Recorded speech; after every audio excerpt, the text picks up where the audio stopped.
بہترین ایصال ثواب اگر کچھ ہے تو وہ مجلس حسین علیہ السلام.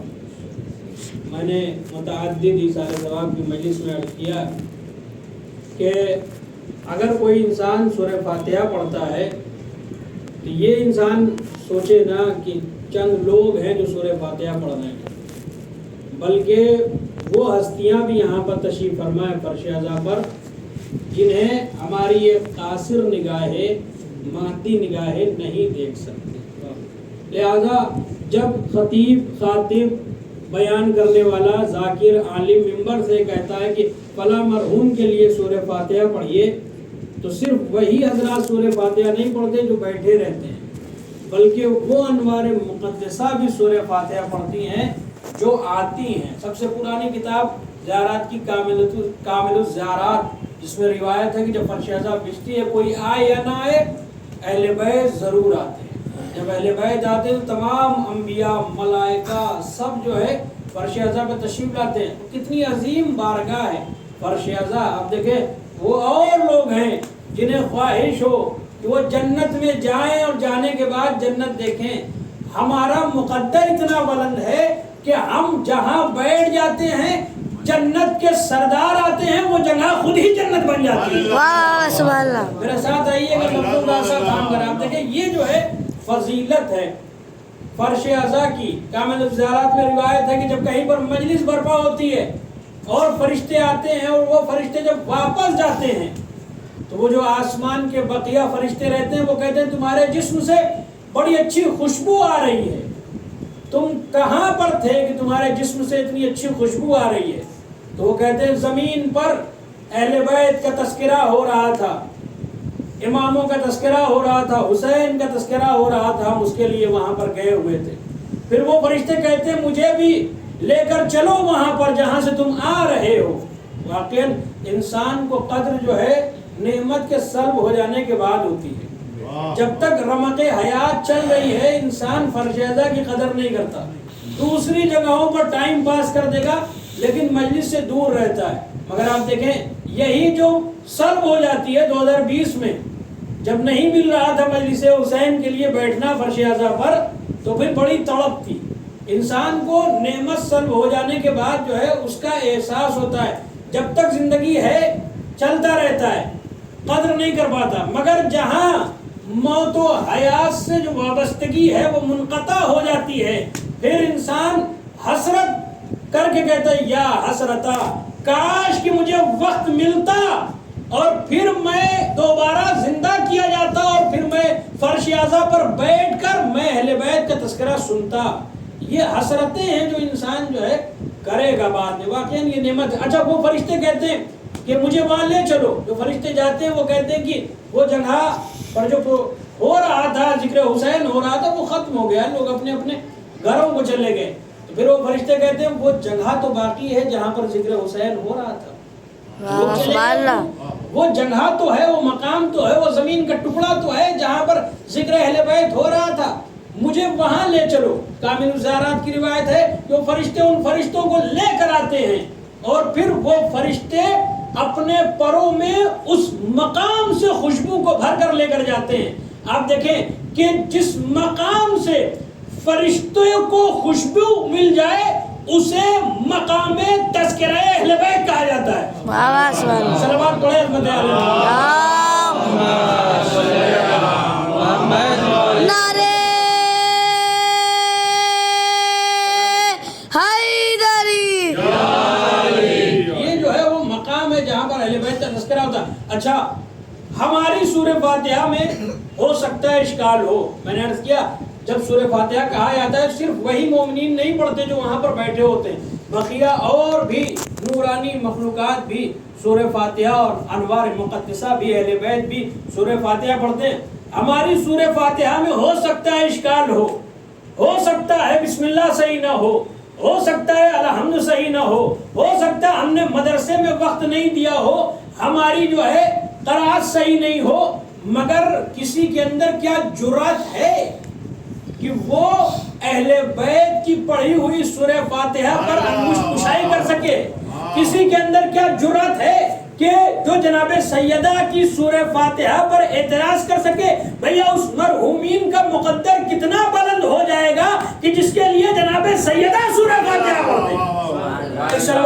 عظمت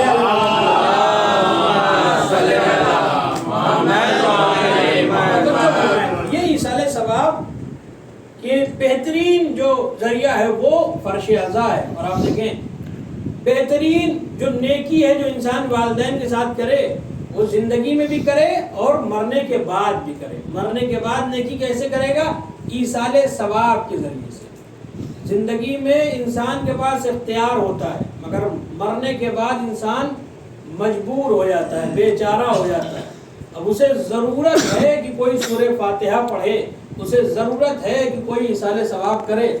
ایصال ثواب ایسے ہی ہے جیسے ایک بھٹی میں انسان کام کرتا ہو، چاروں طرف آگ جل رہی ہو، گرمی بہت زیادہ ہو، اور ایسے موقع پر کسی روشن دان سے ٹھنڈی ٹھنڈی ہوا آنے لگے تو انسان کتنا اچھا محسوس کرے گا کہ اتنی گرمی میں کہیں سے ٹھنڈی ہوا آ رہی ہے. جو انسان ایصال ثواب کرتا ہے وہ قبر کے جھروکے میں اس طرح کارکردگی کرتی ہے، وہ ایصال ثواب ضرور پہنچتا ہے اور مرحومین کو سکون ملتا ہے. روایات میں ہے کہ مرحومین آتے ہیں دروازے پر ہر شب جمعہ اور آخر جمعے کے دن تک آتے ہیں اور انتظار کرتے رہتے ہیں کہ ہمارے جو وارث ہیں، بیٹے ہیں، جو بھی ہیں، وہ ہمیں ایصال ثواب کریں، کچھ عطا کریں، سورہ فاتحہ پڑھیں. اور جب انہیں مل جاتا ہے تو دعا دے کر پلٹتے ہیں، اور جب نہیں ملتا تو پھر افسوس کر کے کہتے ہیں کہ مالک ہم نے ان کے لیے سب کچھ کیا لیکن ابھی چند دن گزرا اور یہ ہمیں فراموش کر بیٹھے. ایک صلوات پڑھیں عظمت عالم.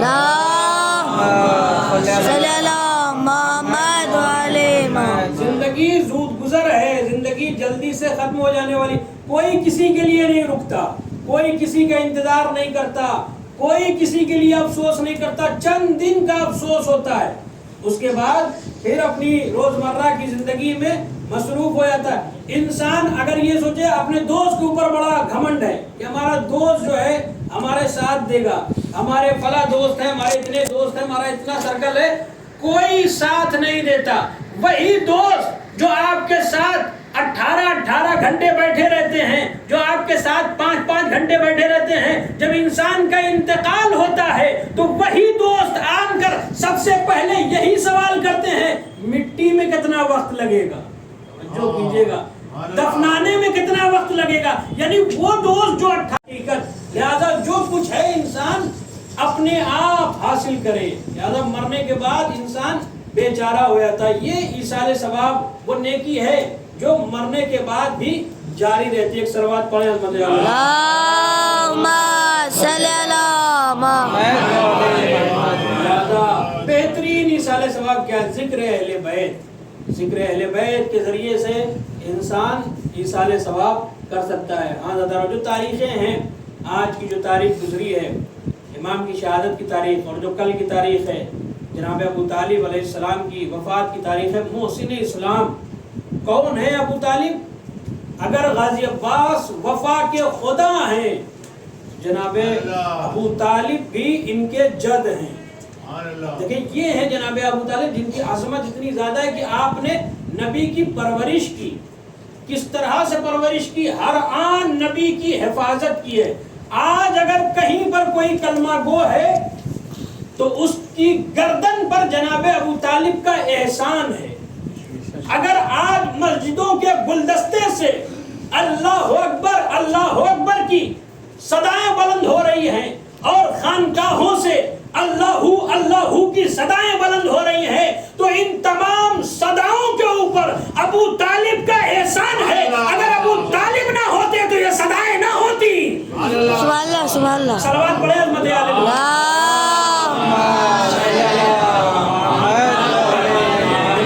چند کفار قریش نے چاہا کہ نبی کو قتل کر دیں اور اس شمع رسالت کو بجھا دیں، مگر جناب ابو طالب فانوس بن کے نبی کی حفاظت کرتے رہے. اور کس طرح سے جناب ابو طالب نے حفاظت کی؟ دعوت ذوالعشیرہ کا واقعہ کہ جب قرآن نے کہا کہ وَأَنذِرْ عَشِيرَتَكَ الْأَقْرَبِينَ، اے نبی اپنے قرابت داروں کو دعوت ایمان دیجئے. بلائیے. اب دیکھیں جناب ابو طالب کا ایمان کتنی بلندی پر ہے, محسن اسلام کا ایمان کتنی بلندی پر ہے کہ قرآن نے سورہ صف کی آخری آیت میں کہا یا ایھا الذین آمنوا کونوا انصار اللہ, اے ایمان لانے والو اللہ کے مددگار ہو جاؤ. کیا کہا قرآن نے؟ اللہ کے مددگار ہو جاؤ. اللہ کو مدد کی کیا ضرورت ہے؟ اللہ تو علی کل شیء قدیر ہے, وہ لوگوں کی مدد کرتا ہے, مگر اللہ کی مدد کون کرے گا؟ اللہ کی مدد کیسے ہوگی؟ میں کہوں گا کہ کوئی ہے جو اس آیت کی تفسیر بتائے کہ سورہ صف کی آخری آیت میں اللہ نے کہا کونوا انصار اللہ, اللہ کے لیے مددگار ہو جاؤ. میں کہوں گا مالک ہم تو اگر غیر اللہ سے مدد مانگ لے تو مفتی صاحب فتویٰ دیتے ہیں غیر اللہ سے مدد مانگنا کفر ہے, غیر اللہ سے مدد مانگنا شرک ہے, غیر اللہ سے مدد مانگنا توحید کے خلاف ہے, اللہ کے خلاف ہے. اگر کوئی غیر اللہ سے مدد مانگ رہا ہے, یہاں پر اللہ خود مدد مانگ رہا ہے, توجہ کیجئے گا, یہاں اللہ خود مدد مانگ رہا ہے. تو بھیا جب اللہ علی کل شیء قدیر ہونے کے بعد بندوں سے مدد مانگ سکتا ہے تو بندے اگر امیر المومنین سے مدد مانگے تو تعجب کیا ہے؟ ایک صلوات پڑھیں فتح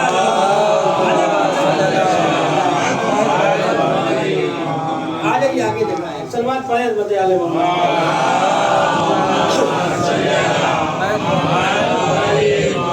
تو پھر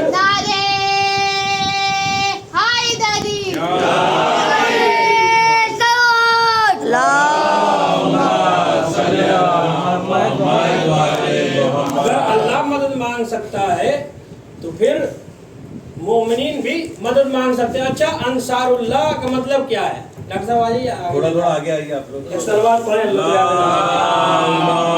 صلی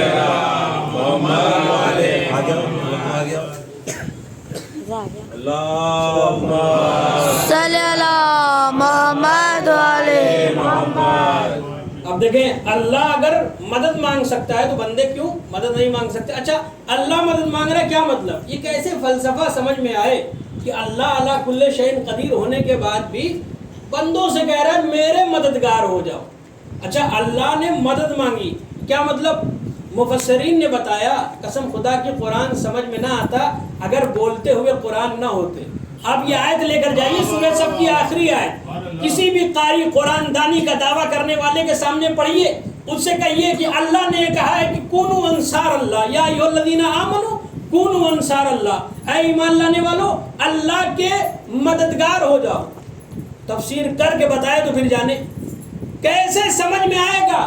قسم خدا کی یہ خاموش قرآن سمجھ میں نہ آتا اگر بولتے ہوئے قرآن نہ ہوتے. جب دنیا پریشان ہو گئی تو دنیا آئی خانہ زہرا کے چھٹے بولتے ہوئے قرآن کے پاس, آن کے کہنے لگی مولا آپ بولے تو لوگوں نے بولنے کا سلیقہ سیکھا, آپ چلے تو لوگوں نے تہذیب رفتار سیکھی, آپ اٹھے اور بیٹھے تو لوگ نشست و برخاست کے آداب سے آراستہ ہوئے. مولا یہ بتائیے کہ اللہ کی نصرت کیسے کی جائے؟ ہم بندے ہو کر خالق کی نصرت کیسے کریں گے؟ عبد ہو کر معبود کی نصرت کیسے کریں گے؟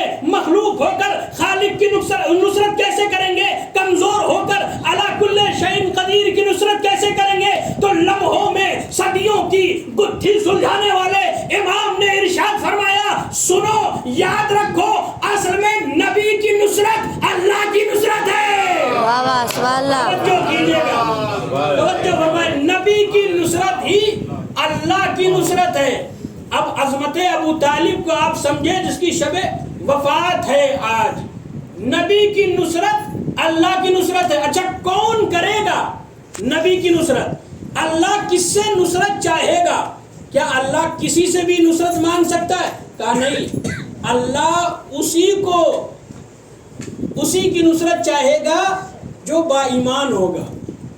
بے ایمان سے اللہ نصرت نہیں چاہے گا. توجہ کیجئے, قرآن کی روح سے جناب ابو طالب کے ایمان پر گفتگو کر رہا ہوں. کون ہے جو نصرت کرے؟ کیا بے ایمان سے اللہ نصرت چاہے گا؟ کہا نہیں, بے ایمانوں کو میں منہ نہیں لگاؤں گا, با ایمان چاہیے. دلیل کیا ہے؟ دلیل ہے سورہ کہف کی 51 نمبر کی آیت کہ اللہ نے کہا وما کنت متخذ المضلین عضدا کہ میں خدا ضالین کی مضلین کی مدد نہیں چاہتا، گمراہ کی مدد میں خدا نہیں چاہتا، بھٹکے ہوئے کی مدد میں نہیں چاہتا، بے دین کی مدد میں نہیں چاہتا۔ اللہ نے عظمت ابو طالب اتنی ہے کہ تمام فرقے نے لکھا، سب نے لکھا کہ ابو طالب نے ہر آن نبی کی نصرت کی ہے۔ اب پتہ چلا کہ اللہ یہ کہہ رہا میں بے ایمانوں کی نصرت نہیں چاہتا، میں بھٹکے ہوئے کی نصرت نہیں چاہتا، میں زال کی نصرت نہیں چاہتا، میں مضلین کی نصرت نہیں چاہتا۔ اب ابو طالب نبی کی نصرت کر رہے ہیں، نبی کی نصرت اللہ کی نصرت ہے۔ اب یہ ماننا کے باپ ہے۔ سبحان اللہ سبحان اللہ صلی اللہ محمد۔ ایک صلوات پڑھیں عظمت آل محمد۔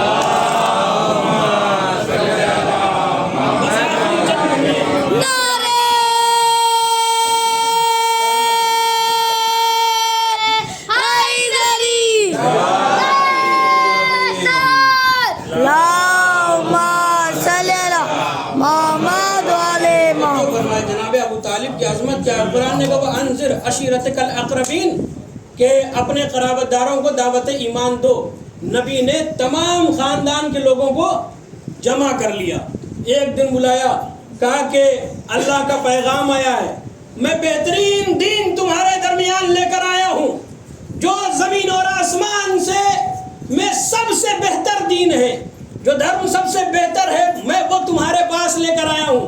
کوئی ہے جو اس امر میں اس کام میں میری نصرت کرے، دین کو آگے بڑھائے، ترویج میں میری مدد کرے؟ کوئی ہے؟ سب خاموش رہے۔ کھانا کھایا سب نے، دعوت ذوالعشیرہ، کھانا کھایا، اٹھ کر چلے گئے، کسی نے جو ہے نصرت کا وعدہ نہیں کیا۔ ایک دن گزرا، دوسرا دن یوں ہی گزرا، لوگ کھانا کھا کر نبی تقریر کرتے رہے، کھانا کھانے کے بعد چلے گئے۔ تیسرا دن جب آیا تو جناب ابو طالب نے کہا کہ محمد آپ جو ہے بیان کیجئے۔ کھانے کے بعد جیسے ہی نبی کھڑے ہوئے، لوگوں نے پھر سے چیمی گوئیاں کرنی شروع کی اور اٹھ کے جانے لگے۔ ایک مرتبہ مظہر ذوالجلال کے باپ کو جلال آ گیا، نفسوں کے قدردان تشریف فرمائے، مظہر ذوالجلال کے باپ کو جلال آ گیا۔ اب جناب ابو طالب نے کہا کہ بیٹھ جاؤ، ایک کو جو بہت سے ابو بہت سے تھے، ابو جہل کو پکڑا، پکڑنے کے بعد بیٹھال دیا، کہا بیٹھ جاؤ، اب کھا کر بھاگ نہیں سکتے جب تک میرا محمد پوری بیان اپنی تقریر کو ختم نہ کر دے۔ ادھر جلال اور غصے کے عالم میں تمام ابو کو بیٹھالا، ادھر تبسم کر کے محمد کو خطاب کر کے کہا قم یا سیدی یا مولائی، اے محمد میرے سید میرے مولا کھڑے ہو جائیے۔ اب نبی وہاں پر کھڑے ہوئے، نبی نے تمام پیغام کو بتایا اور اس کے بعد کہا کون ہے جو میرا اس امر میں مددگار ہو؟ سب خاموش تھے۔ ایک مرتبہ 10 برس کا ایک بچہ اٹھا، جناب علی نے کہا انا ناصرو کا یا رسول اللہ، اے اللہ کے رسول میں آپ کی نصرت کروں گا۔ جیسے ہی مولا علی نے کہا، حضرت نے کہا انت خلیفتی و وارثی و وصی، تو میرا خلیفہ ہے، میرا وارث ہے، میرا وصی ہے۔ نبی نے غدیر میں خلافت کا اعلان نہیں کیا ہے، 10 برس کے سن میں پہلے ہی کر دیا تھا۔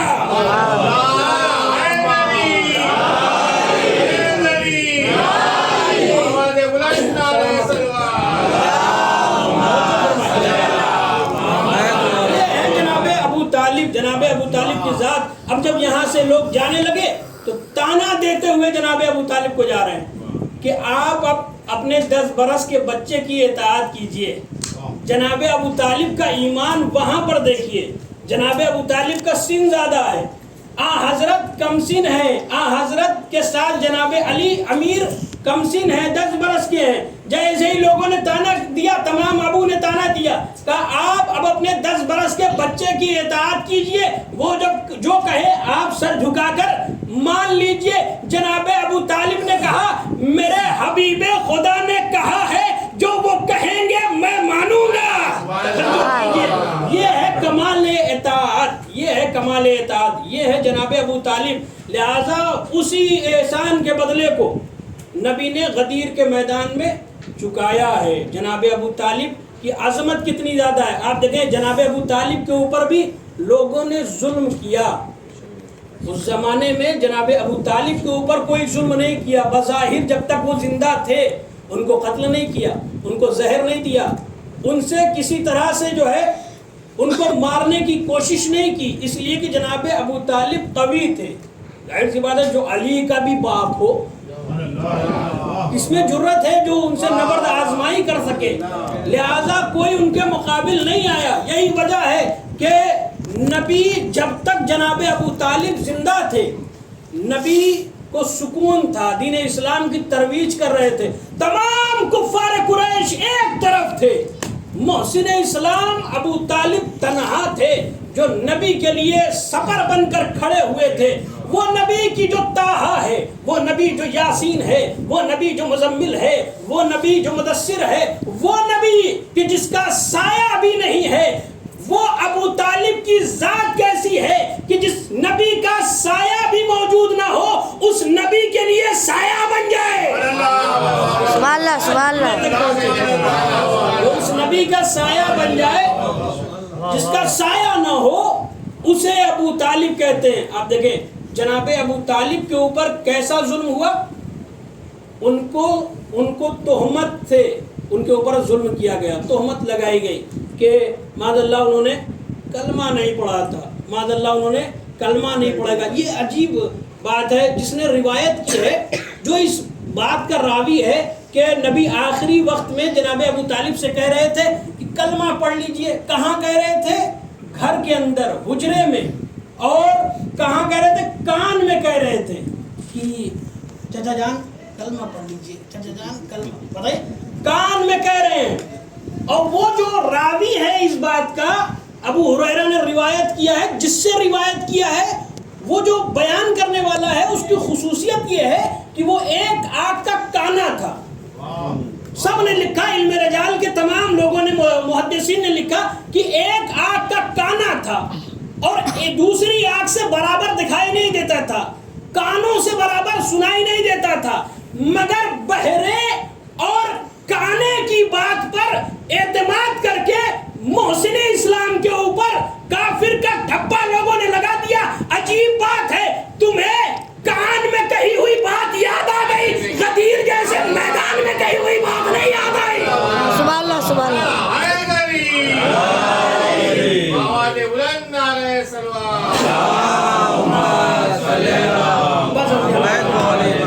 کان میں کہی ہوئی بات سمجھ میں آ جاتی ہے اگر سمجھنے پہ آتے ہیں، اگر اہل بیت کے خلاف ہوتی ہے، اگر اہل بیت کے خلاف نہ ہو تو یہ جو ہے میدان کی بات کو بھی جو ہے نہیں سمجھتے۔ اب دیکھیں یہ بغض اہل بیت ہے۔ جناب ابو طالب کے اوپر ظلم یہ ہوا کہ ان کو کافر کہا گیا، جبکہ جناب ابو طالب کا ایمان ایسا جس کو بھی محسن اسلام کا عرفان نہیں، وہ مسلمان ہے مگر صاحب ایمان نہیں۔ مسلمان میں مومن میں فرق ہے، جس کو بھی محسن اسلام کا عرفان نہیں وہ مسلمان ہے مگر صاحب ایمان نہیں۔ جن میں سب سورے ہوں اور سورہ عمران نہیں، وہ کوئی اور صحیفہ ہے، وہ قرآن نہیں، تو اے محمد کے نگہبان، رسالت کے امین،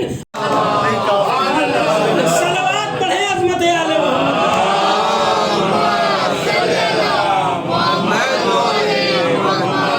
ابو طالب کی ذات، دوسری ذات امام موسیٰ کاظم علیہ السلام کی، جس کی آج شہادت کی تاریخ دیکھیں کہ امام وہ جنہوں نے غیروں کی بھی مدد کی۔ بس آخری واقعہ، محمد ابن اسماعیل ایک شخص، اور امام نے محمد ابن اسماعیل کی مدد کی۔ میں لا رہا ہوں آپ کو وادی مصائب کے قریب۔